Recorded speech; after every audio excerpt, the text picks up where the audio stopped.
Outra coisa também que nós queremos frisar é que a oração e a palavra são as duas armas que foram disponibilizadas a nós cristãos, a nós filhos de Yahu, a nós que fomos gerados no Calvário de Yahushua. Essas são as duas armas que nos foram disponibilizadas, palavra e oração. Sendo que a oração, ela só é efetiva para quem conhecer a palavra. Porque se não conhecer a palavra, não se vai saber orar. Daí porque até mesmo a oração, ela tem que partir e estar harmonizada com a palavra. Porque oração, muitos fazem. E o próprio texto bíblico vai nos falar que dos ímpios, até a oração deles é abominável aos ouvidos do Pai Eterno. Vamos ver. Então, o mesmo texto bíblico que nos fala da necessidade de orar, 1 Tessalonicenses 2:13, e de orar sem cessar, 1 Tessalonicenses 5:17, ela vai nos falar da necessidade de orar segundo a palavra, ou seja, oração ouvida é somente a oração daqueles que já têm a palavra introjetada dentro de si, conforme, por exemplo, nos fala em 2 Coríntios 5:19, vai nos dizer que no momento em que um novo homem é regenerado, nele é introduzida a palavra da verdade. Tiago, 1 de Tiago 18:21, também vai nos mostrar a mesma coisa. A palavra é introjetada, é introduzida no momento da salvação, no momento da regeneração de cada um. Até porque é muito simples de entender isso. A palavra e o Espírito Santo são inseparáveis, são indissociáveis. E assim como não há salvação sem o Espírito Santo, não pode haver salvação sem a palavra. Porque quem tem a palavra tem o Espírito Santo. Quem tem o Espírito Santo tem a palavra. Quem não tem um, não tem outro. Assim como o Espírito Santo é essencial à salvação, a palavra também. Todos os salvos têm o Espírito Santo reinando no seu interior e, portanto, tem a palavra reinando no seu espírito. Daí porque Salmo 50, 16 e 17 nos diz: mas ao ímpio diz Yahu, que fazes tu em recitar os meus estatutos e em tomar a minha aliança na tua boca? Ou seja, quem é você? Quem é você? Visto que odeias a correção e lanças as minhas palavras para trás de ti. Se você não dá ouvido às minhas palavras, não ouse orar a mim. É isso que o texto está nos dizendo. É verdade. O Salmo 109, 6 e 7 diz: põe sobre ele um ímpio e Satanás esteja à sua direita quando for julgado. Saia condenado e a sua oração se lhe torne em pecado. No ímpio, a oração é fonte de pecado. Olha só. Porque quem não tem a palavra, se meter a orar, só vai fazer pecar mais. Daí a necessidade de se orar, mas se orar segundo a palavra, ou o que mostra a essencialidade, a primazia da palavra. Provérbios 28, 9, o que desvia os seus ouvidos de ouvir a lei, a palavra, até a sua oração será abominável. João 15, 7, se vós estiverdes em mim, as minhas palavras estiverem em vós, pedireis, ou seja, orareis tudo o que quiserdes e vos será feito. Ou seja, para que você ore e as coisas aconteçam, é preciso que antes as minhas palavras estejam em vós. Tiago 5,16, confessai as vossas culpas uns aos outros e orai uns pelos outros para que sareis. A oração feita por um justo pode muito em seus efeitos.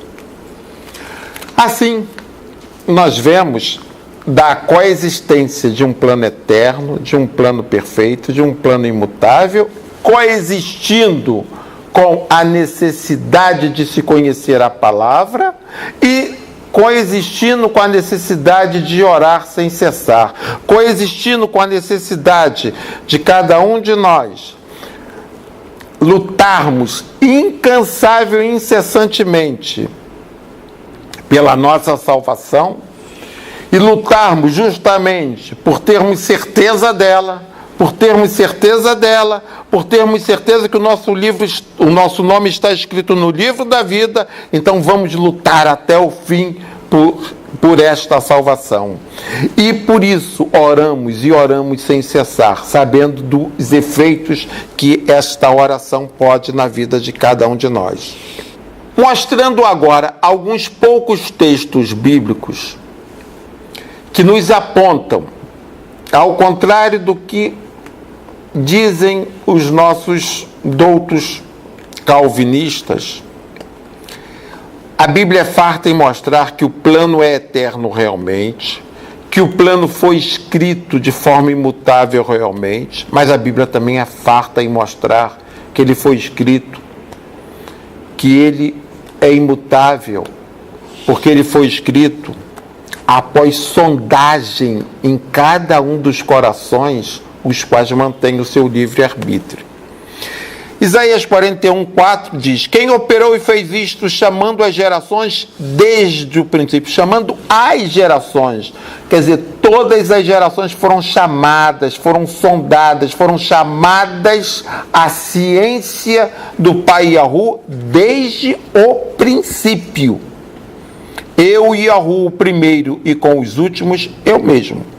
Ele chamou, ele sondou todas as gerações desde o princípio. Jeremias 17:9-10 diz: enganoso é o coração, mais do que todas as coisas, e perverso. Quem o conhecerá?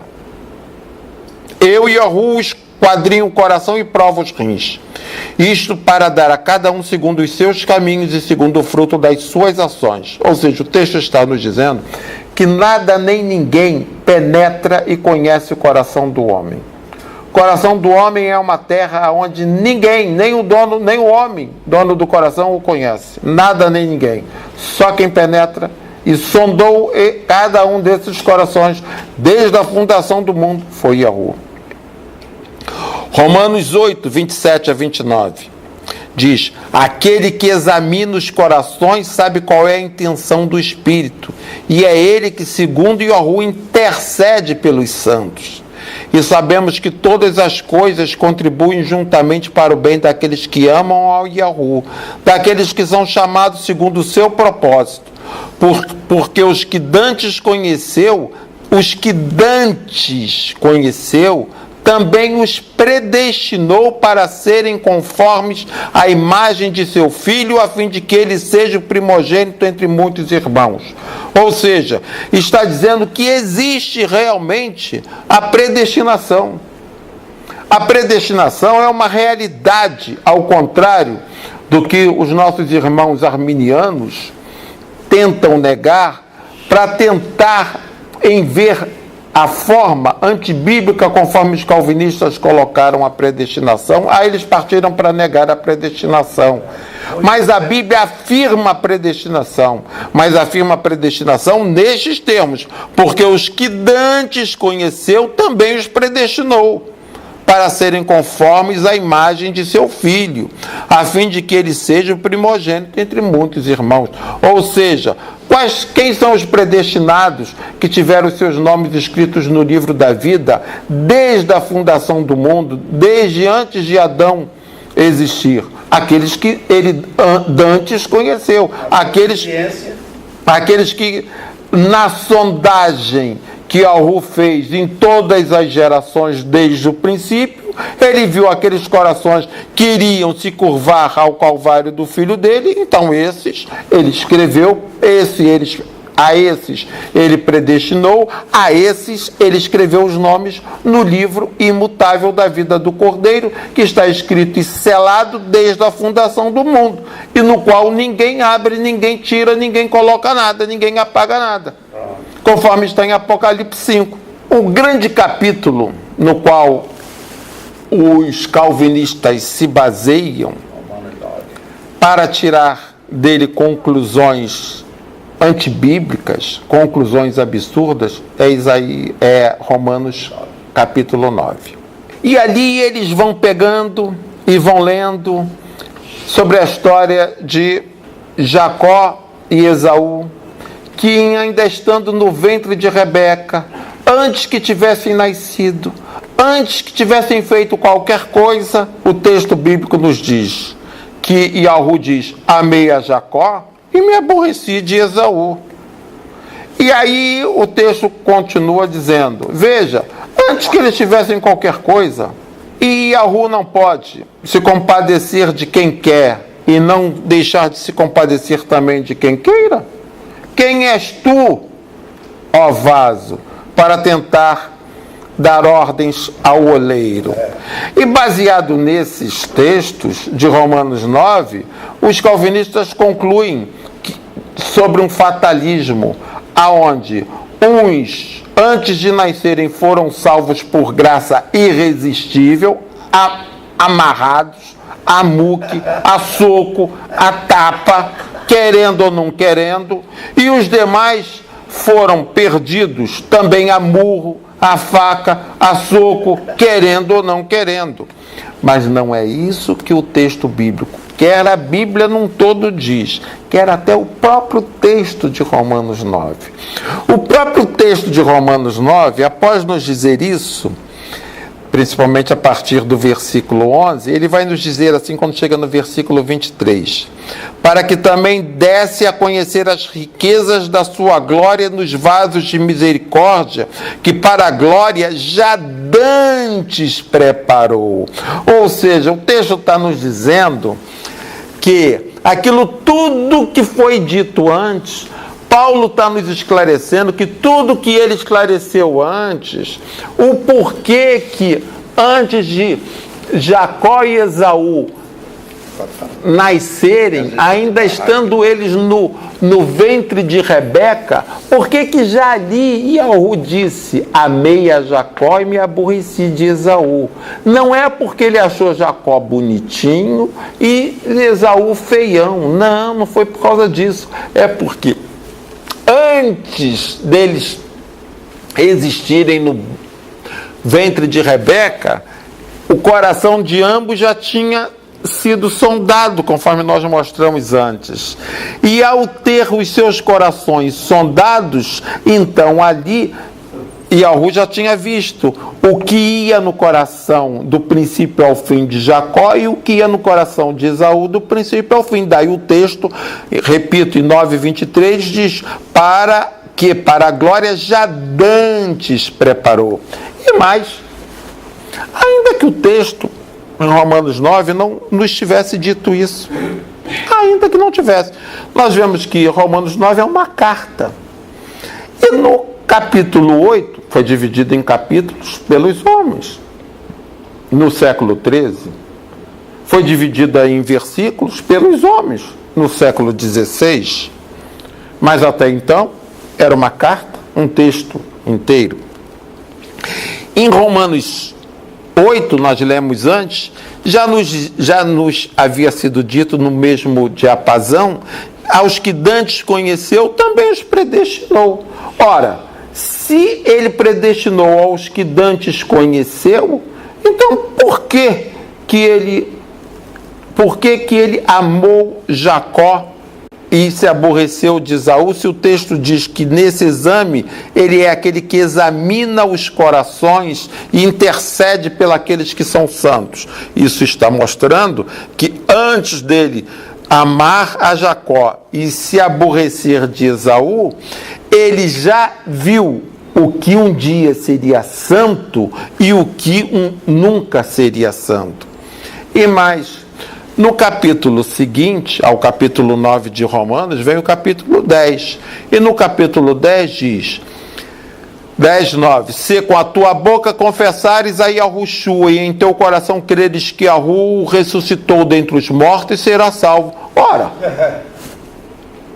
para que seria necessário com a boca confessar e no coração crer, se todos já tivessem sido, a um já tivesse sido imposta a salvação de forma ou seja, usando o termo que os calvinistas usam, por graça irresistível, e a outros uma perdição por desgraça irresistível.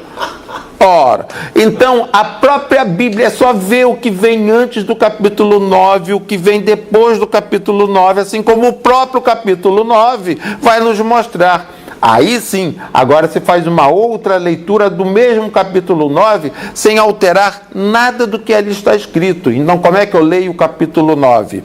Realmente, estando ainda Esaú e Jacó no ventre de Rebeca, antes que eles tivessem pensado ou feito qualquer coisa, Yahu já disse: amei a Jacó e me aborreci de Esaú. Por quê? Porque ele já tinha sondado o coração de Jacó, por presciência ele já sabia o que ia no coração de Jacó, o que? Pronto. Simples assim. Está toda a Bíblia harmonizada, sem ficar texto brigando com o texto bíblico. Repito, este é o principal papel de todo aquele que ler todo e qualquer texto, principalmente o texto bíblico. Você está assistindo Conheça um pouco mais.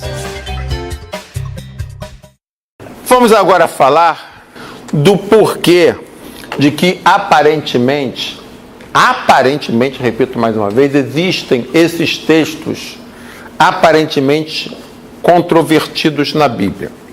Primeiro, é bom nós lembrarmos, vamos ler aqui em Lucas capítulo 2, versículos 34 e 35, diz assim: Simeão os abençoou e disse a Maria, mãe do menino: eis que este menino será destinado tanto para a ruína quanto para o levantamento de muitos em Israel e para ser alvo de contradição.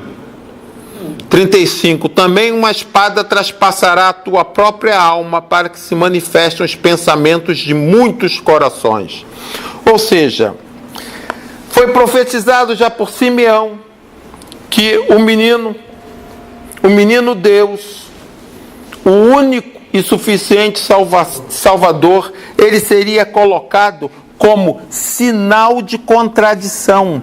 Ele seria, e como aqui diz alvo, mas em outras traduções mostra como sinal de contradição, mostrando que ele viria como contradição para, através dessas aparentes contradições, conforme diz o versículo 35, se manifestarem os pensamentos e os corações de cada homem.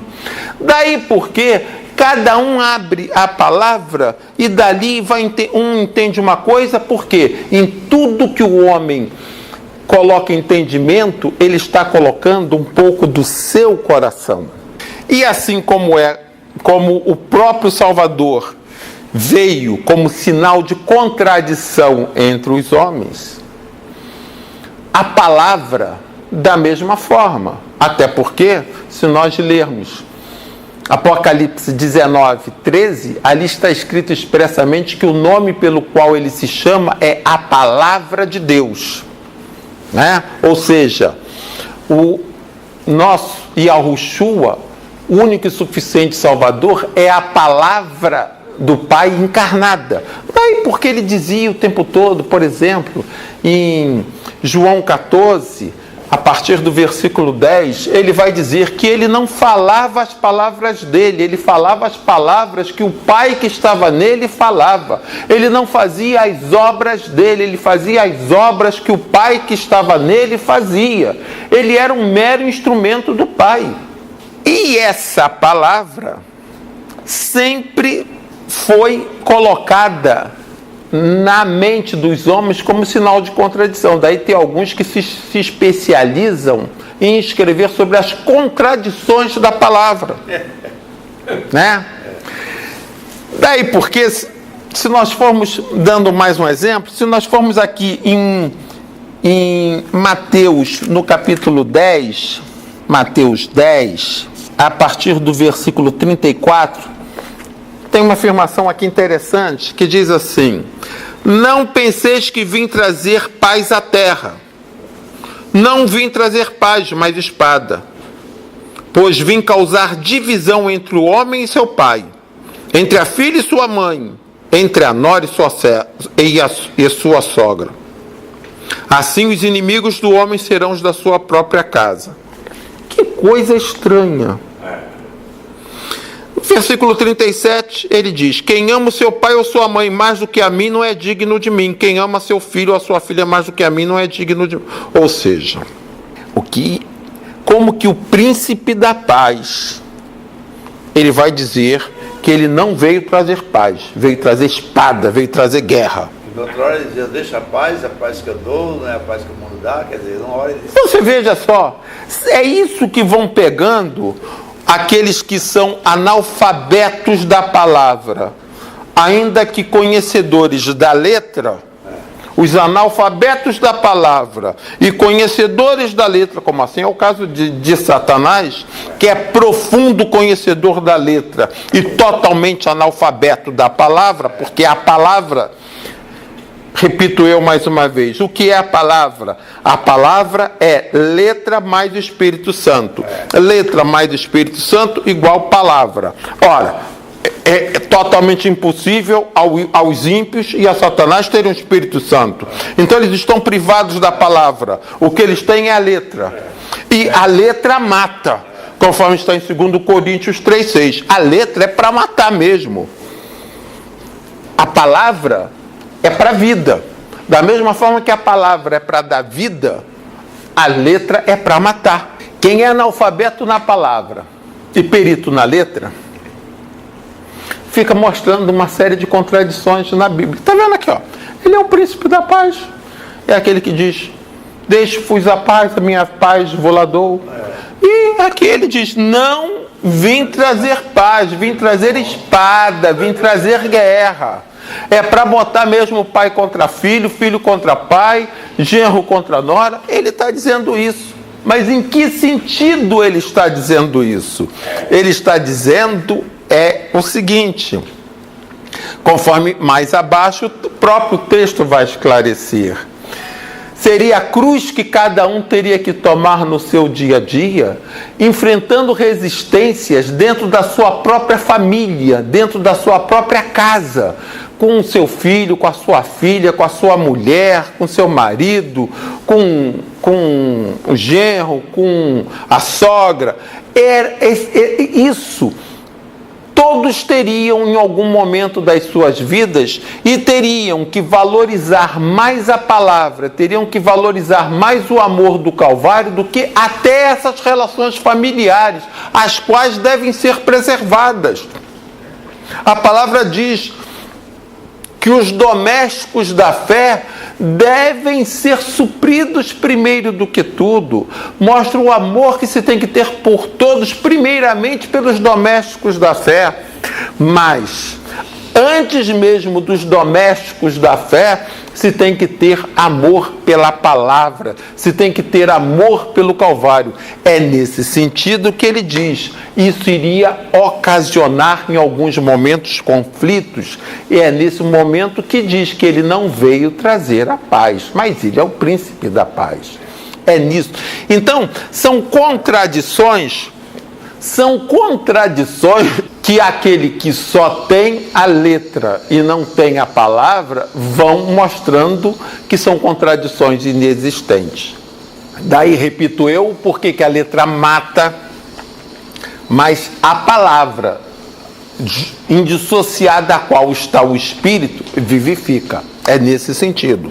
Mas por que existe esta aparente dicotomia, esta aparente contradição, este degrau, esse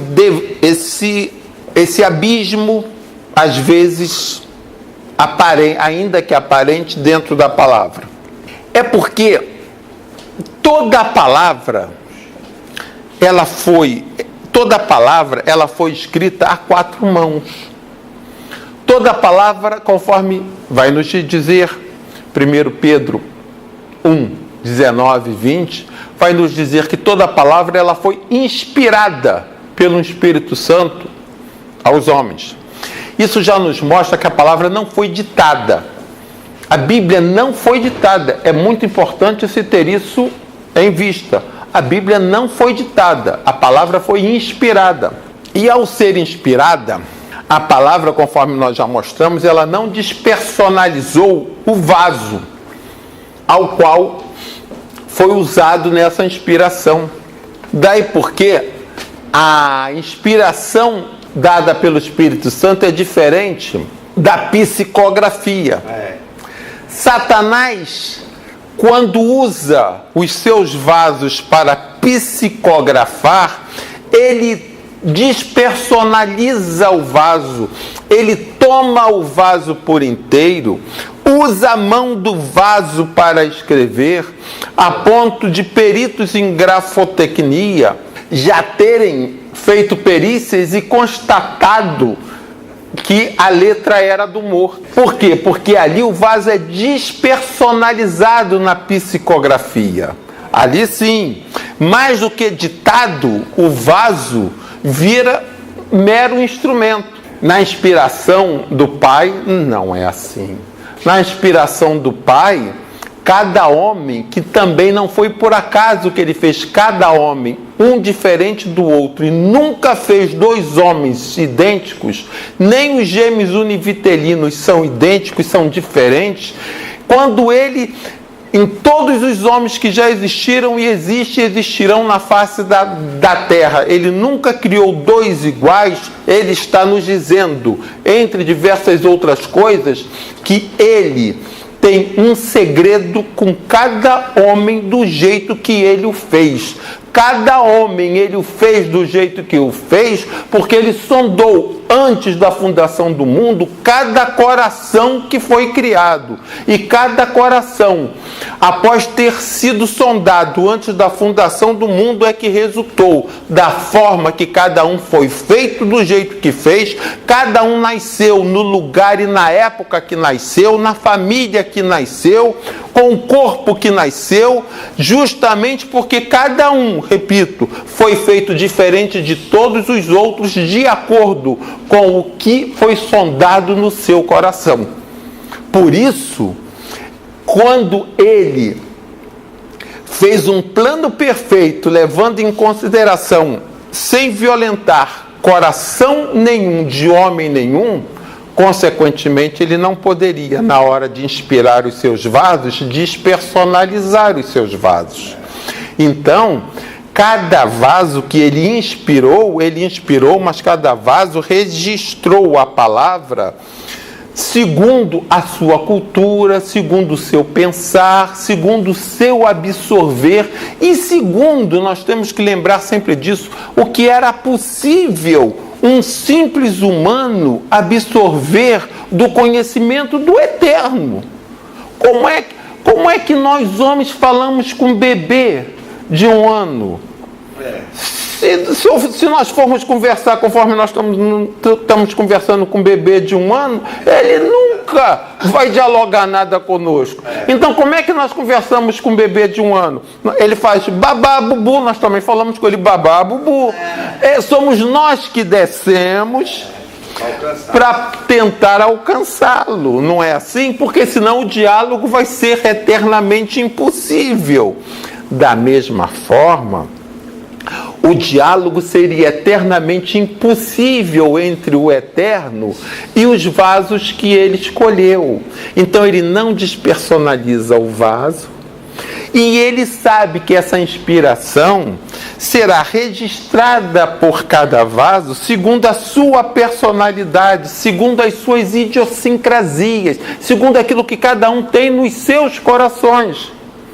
E é por isso que toda a mensagem dele, ele usou mais de um vaso, usou vários profetas para que cada vaso, sem ser despersonalizado, escrevesse sobre cada verdade dele. Aí no conjunto, conforme ele mesmo nos manda fazer, nós temos a verdade limpa da personalidade própria de cada vaso. Então, devido a Bíblia ter sido escrita, repito, a 4 mãos, por inspiração do Eterno, mas que é a inspiração perfeita, mas usando vasos imperfeitos, é que a Bíblia ela pode-se dizer, sem sombra de erro, que a Bíblia foi escrita, conforme nos falava René Descartes, ela foi escrita dentro de um gráfico cartesiano, aonde temos uma inspiração perfeita que vem da vertical, que vem do Pai para os homens, para homens, que encontra com homens no plano horizontal. Quando o encontro perfeito do Pai vertical encontra com homens no plano horizontal, nesse encontro se dá a ortogonia desse encontro, ou seja, se dão os ângulos retos. Quando o reto encontra com homens nada retos, esses homens nada retos da horizontal, igualados na horizontal, eles passam a ser vistos pelo Pai como se retos fossem, por causa desse encontro do Pai que é reto. Daí é por isso que na sua onisciência, antes mesmo de Jó o conhecer, antes mesmo dos pensamentos totalmente errôneos sobre o Pai eterno que Jó tinha, quando Jó ainda enganado servia a Baal, pensando que servia ao reto, desde ali ele já dizia: tem visto meu servo Jó, homem íntegro e reto. Que reto? Se reto é ele! Se reto é ele! Sim, reto é ele. Mas na onisciência dele, o nome de Jó já estava escrito no livro da vida, que conforme nós lemos em Apocalipse 13:8, foi escrito desde a fundação do mundo. Então, assim como ele dizia de um Jó que ainda era endemoniado, de um Jó que ainda servia a Baal, de um Jó que ainda não conhecia, conforme no final, no capítulo 42:5, o próprio Jó vai dizer que até então falava besteira, falava do que não conhecia, e que até então não o conhecia.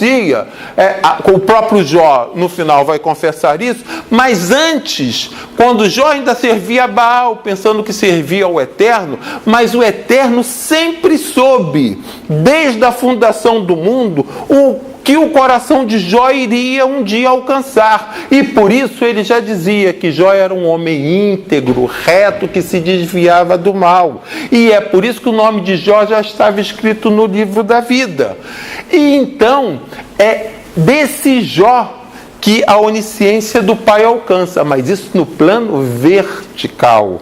Mas nem Jó sabia disso, como homem nenhum consegue saber disso. Então, no plano horizontal, Jó ainda era aquele homem que sacrificava, Jó ainda era aquele homem que falava que servia a um Deus que dava e tomava, ainda era aquele homem que servia a um Deus do bem e do mal. É por causa disso. Ou seja, porque toda a Bíblia foi escrita de forma cartesiana. E ora a Bíblia nos fala pelo eixo, pela visão pura do Pai, conforme assim foi inspirado aos homens. Os homens tiveram dificuldade em captar isso e entender. Antes do Calvário ninguém entendeu, a própria Bíblia nos fala isso. Antes do Calvário ninguém entendeu isso. Os profetas foram usados, inspirados, escreveram e não entenderam.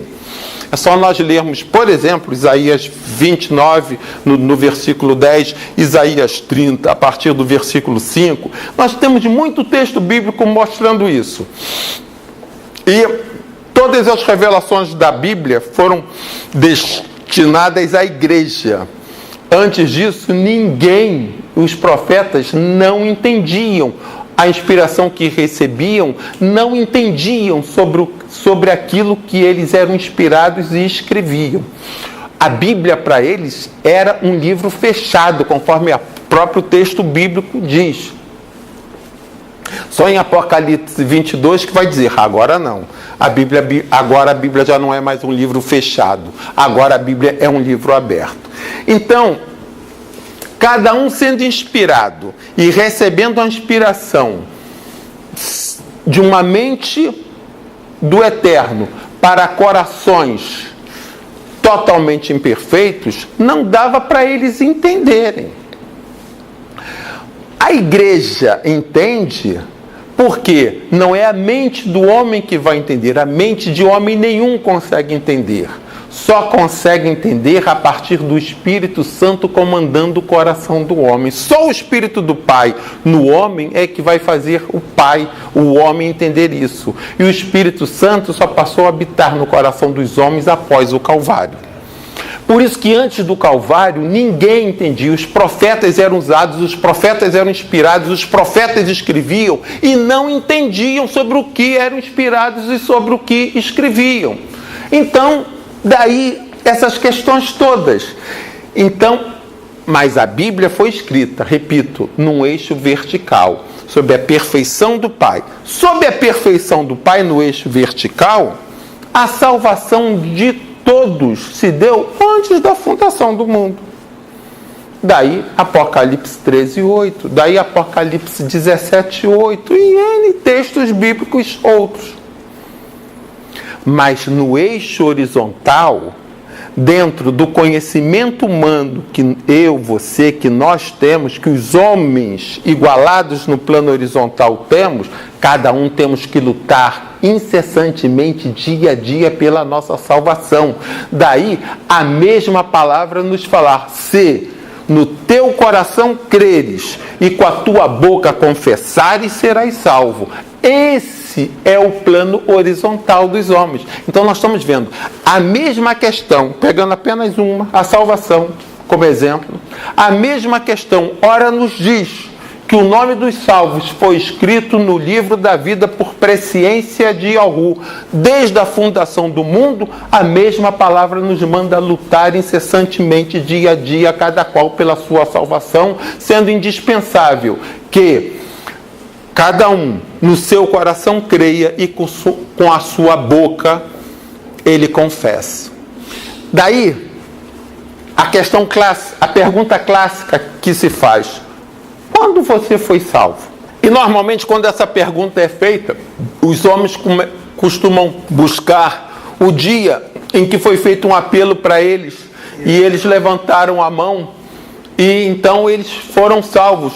Tem um certificado e coisa e tal. Ele diz: isso está errado? Não. Isso está certo? Também não. Isso está certo ou está errado? Nem certo e nem errado, nem sim nem não. Depende da explicação que você vai dar. Se me perguntarem, como já me perguntaram, quando se deu a sua salvação, eu respondo: depende.